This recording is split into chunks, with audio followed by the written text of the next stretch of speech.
What's up, everybody? Welcome to Busted Ratchet Garage. We have the 2013 Fiat 500 Abarth in the garage, and as you can see, there's some parts taken off of it. Why, you ask? Well, in sport mode, she's only holding about 15 pounds of boost, and out of sport mode, it's holding like 9 or 10. Yes, it's roughly like 3 pounds under what it should be.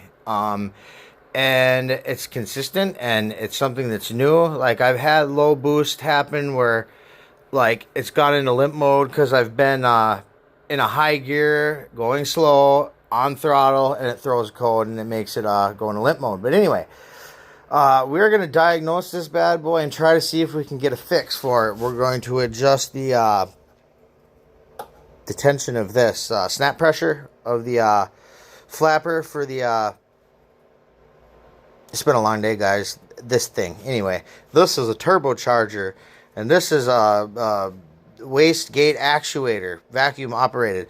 So we're going to check the preload on that, and then like I said, the snap pressure, whatever the fuck it's called. And then we're going to go from there. And then we're also going to do a little mod called the boost leak fix. You cut one line, cap some things off, because EPA made it so Fiat can't give you all your boost half on throttle. It's computer controlled, and it cuts boost halfway through, so you can't make all of it. So we're gonna make it so we can make all the boost. So make sure you click the subscribe button. There's a bell, and until next time, peace.